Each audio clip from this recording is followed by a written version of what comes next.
વિદ્યાર્થી મિત્રો, મારી પાસે એક નવો સ્ટુડન્ટ આવેલો છે. ભાઈ, શું નામ છે તારું? આદિલ શબીર ઇસ્સાકાલી. આદિલભાઈ. આદિલ, તો તારે કલમ ખડ્યો નથી આવડતું ને? હા, તો હાલ આપણે કલમ ખડવી છે. હા, અહીં ધ્યાન દેજો. તું બીજી વસ્તુમાં ધ્યાન દે ને તો તને નહીં આવડે કોઈ. અહીં ધ્યાન દે. આને કાવ કહેવાય? કલમ. હા, કલમ તને આવડી ગયો. હવે બીજે આગળ જવાનું છે આપણે, એટલે પછી કાવ ચકલી. ચોકલી આવડી ના રસ્તામાં આવે. આને ખડ્યો કહેવાય ભાઈ. ખડિયો. હા, પછી આને કાવ કહેવાય?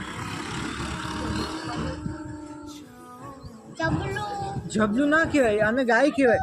ગાય છે. ગાય. હા, પછી આને કાવ કહેવાય? ઘર. હા, ઘર. પછી કાવ આવે?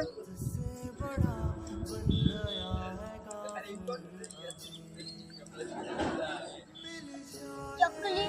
ચોકલી. હા, ઘર પછી ચોકલી આવે. ચકલી પછી કાવ આવે? વરસાદમાં આપણે કાવ રાખીએ, વરસાદ આવે ત્યાં. છત્રી.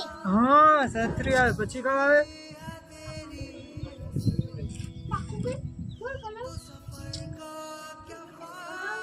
જમરૂક કહેવાય ભાઈ. જમરૂક. તે ખાધું ને?